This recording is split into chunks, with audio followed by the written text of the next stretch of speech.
peas and pearl onions.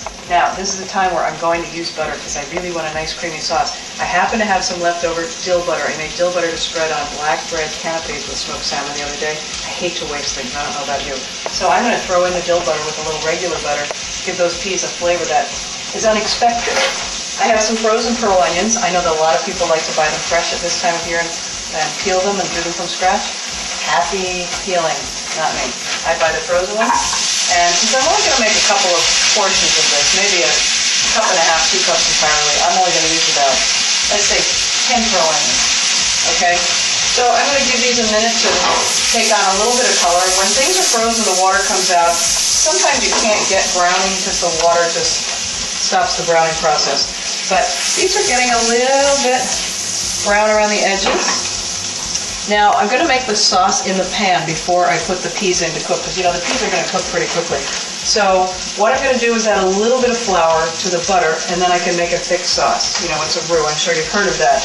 And you may or may not know that in order to avoid lumps, okay, so how much was that? Maybe a tablespoon, really. In order to avoid getting lumps in a thickened sauce, you always want to add cold liquid to hot roux or cold roux to hot liquid, okay? So we've got our onions. See, it's nice and bubbling. I've just got a little bit of flour in there. And I'm going to add some vegetable stock. Why? Because that's what I have. I've also got turkey stock here. I would use that.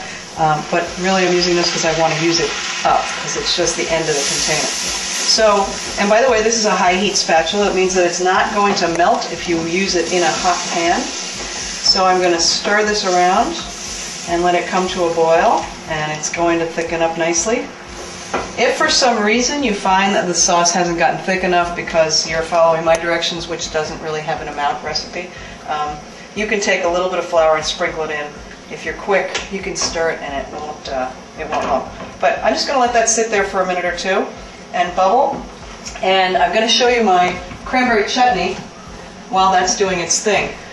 I like to make fresh cranberry chutney. I'm sure that some of you grew up the way I did, where there was a recipe around that had ground up oranges and ground up cranberries, and it was really, really yummy. I kind of got tired of that, and I wanted a little bit something more interesting. So I started to think about the flavors of chutney, which is usually sweet and sour. I also like a lot of texture in my cranberry sauce. Although I love that canned stuff, I don't buy it anymore. So I add apples and celery just at the very end of the recipe when it's almost done cooking, so that the texture remains. You can grab this recipe off the URevolution website. Okay, let's go back to the peas and pearl onions. I've got a really nice thick, but not too thick, sauce. It's bubbling there. That looks delicious. And wow, it really smells good. This, by the way, is great vegetable stock. Emeralds, you should be sponsoring me because I'll promote your products if I think they're good, and those are. Okay, now I'm going to add my peas, maybe half of a bag. Okay, I like a big portion.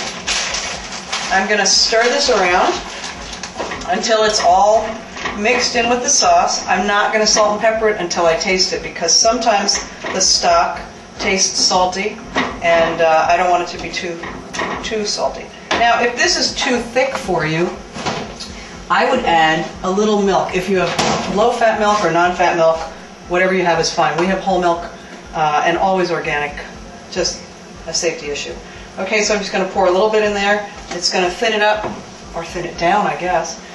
Give it a good stir, and I'm just going to let this cook for about 5 minutes, because I like texture in my peas. I want that nice bright green color, and the less you cook it, the greater chance you have of keeping both. Okay? Peas and pearl onions. Enjoy.